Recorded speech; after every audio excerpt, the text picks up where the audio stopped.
Am I the astronaut for not waking up a tourist who overslept and missed the day trip she paid for? Hi guys, I'm 21 Female, a Bulgarian tour guide who accompanies groups to Sicily. On a recent trip, one woman who was traveling alone, mid-30s, was consistently oversleeping. The first day after we arrived, we had a day trip to Etna and Taormina, for which we depart at 8 a.m. as we do all other day tours. I make sure that all tourists are informed of the departure times on the bus the day before, and they also have my number to call in case they forget so I can remind them. They also all have printed out pamphlets with the schedule made by the travel agency that I hand out that has the time for departure on it. All of the group was on time, except one woman. She was late by 10 minutes, which, okay, maybe she got caught up in something and was late. I excused it, then mentioned to the whole bus in the mic that I do not tolerate lateness by beyond 15 minutes at most in case of emergency like a forgotten possession, and that I must always be called and informed in case someone is running late. Trip went by okay otherwise. The next day, the same tourist was late again by 25 minutes.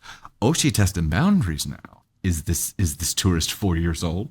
Seems like something a 4-year-old might do. Almost an entire half hour. I called her twice to no answer, and we were just about to leave without her when she came out running and got on the bus. She got lucky, as the receptionist of the hotel asked me about a missing piece of info on the rooming list and earned her some time. I reminded everyone again that I will not be waiting anymore for late tourists in the morning, and waking up on time is their responsibility. When we came back that evening, she asked me if I could make sure to wake her up on time. I reminded her a third time that I am not responsible for waking people up. Everyone gets a printed itinerary with departure times, and I announce everything the day before. She kept saying, no, just knock on my door if I'm not out by 8:15. And I kept repeating, I really can't do that for everyone. Please set an alarm.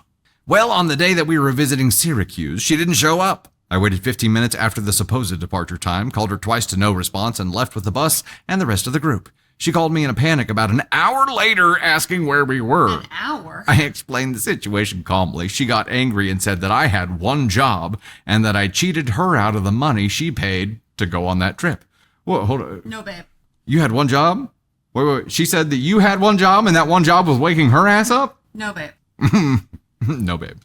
She missed the whole day trip and was furious the next day. Later, she told the rest of the group that I abandoned her and also called my agency, leaving a bad review about me. Am I the astronaut for not personally waking up a grown woman despite warning her multiple times that I wouldn't? No, you are not. Into you, 100%. You are not. Look, how many warnings did she get? 3. I lost count because it was like she struck out multiple times. During each time, it was she called her. She called her twice, and then she didn't call her back for an hour.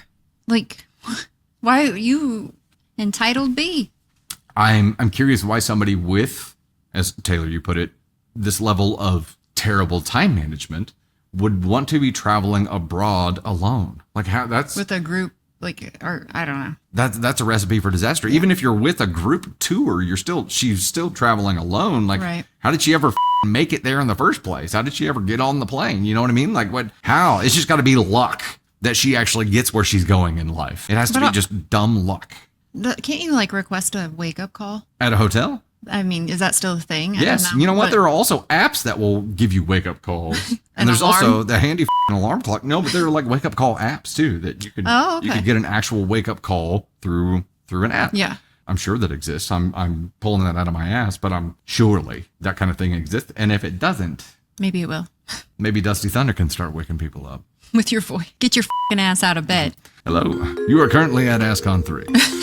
Should you continue sleeping and not getting out of bed, you will elevate to AskOn 2 quite quickly. That would be so fun. It would really be fun. That's amazing. Mine would just be... Candy Thunder will be in the background. I would be berating.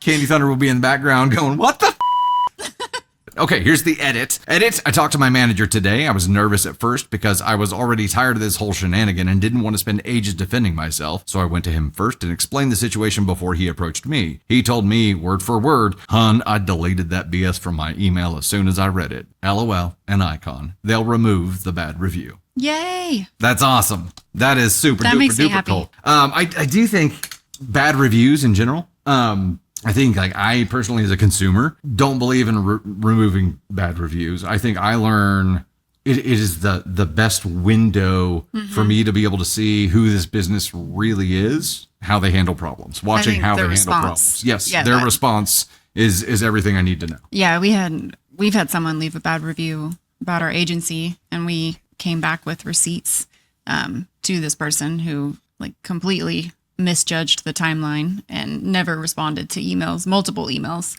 And so, I mean, but we responded with grace and understanding and offered to do what we could to make it right. But I think when a business handles it that way, it says more about the business than it does about the person leaving the bad review.